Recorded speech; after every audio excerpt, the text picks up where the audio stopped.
আজ আর একটা নতুন ব্লগ ভিডিও নিয়ে আপনাদের সামনে হাজির হলাম।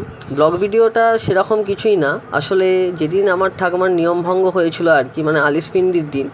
তো সেই দিন গুরু পূর্ণিমা থাকার কারণে যারা কোটাকুটি বেলাবেলি করেছে 3 দিন ধরে, তারা কেউই খেতে পারেনি। তো তার জন্য তাদের জন্য ছোট্ট একটা গেট টুগেদারের আয়োজন করেছিলাম, জাস্ট ঘরে সবাই মিলে।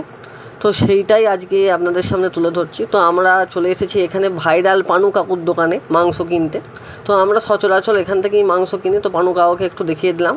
তো এখান থেকে প্রায় 8 কেজি মাল, মানে আপনার মুরগি আমাদের প্যাক হয়ে গেছে। তো আমরা বাড়ি চলে এসেছি। বাড়িতে সেই ভাগনাকে নিমন্ত্রণ করেছিলাম, যে রান্না করছিল, আমাদের ভাগনা হয়।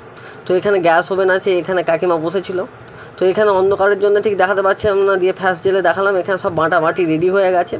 তো ভাগনা এখানে কড়াইতে জল ঢালছে। আমি বারবার বলছিলাম যে বেশি জল ঢালোনি গো, ঝামেলা হয়ে যাবে।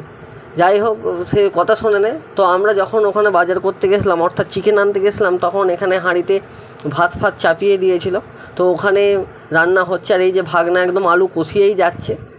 তরকারি বলতে আলু পোস্ত হয়েছিল, চিকেন কিছু হয়েছিল, চাটনি পাঁপড় মিষ্টি ছিল, আর শেষকালে মুখশুদ্ধির একটু আয়োজন করেছিলাম ছোট্ট করে, ওই গেট টুগেদার যেমন হয় আর কি। তো এখানে পোস্ত রেডি হয়ে গেছে, এই যে পোস্ত আমাদের রেডি প্রায় এখানে। আর এখানে ওই যে ভাত দেখিয়ে দিলাম।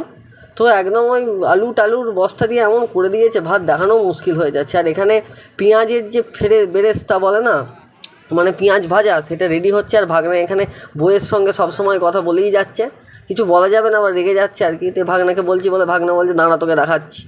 তো যাই হোক, ভাগনা এখান থেকে এই মালটা তুলছে। আসলে আর কি, যারা মাংস খায় না তাদের জন্য কিছু মাছের ব্যবস্থা করা হয়েছিল, মানে মাছ টাইপের। তো সেগুলো এই যে ভাগনা মাছ দিয়ে দিল, মানে ওই ওই মাছের তেলেই মাছ ভাজা হয় না, মানে মাংসর তেলেই মানে মাছ ভেজে করছে।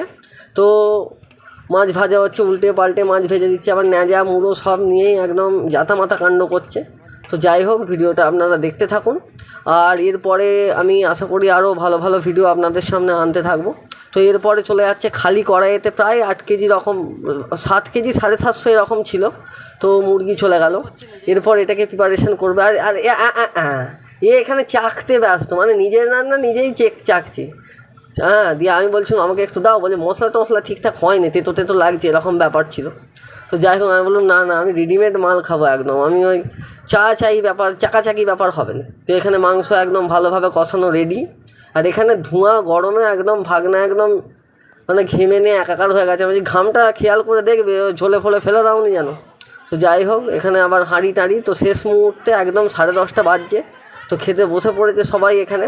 আর কাকা বলছে আমাকে দেখা, কাকা বলছে দিয়ে সব, মানে হচ্ছে একটা ছোট্ট রকম আনন্দ উপভোগ সব কিছু আয়োজন করলাম। আর এখানে খাবার পড়েছিল। আর এই যে শুভদীপদা আমাদের সব পরিবেশন করছে, মানে ফিস্টিতেও পরিবেশন, এখানেও পরিবেশন, সব জায়গায় করছে।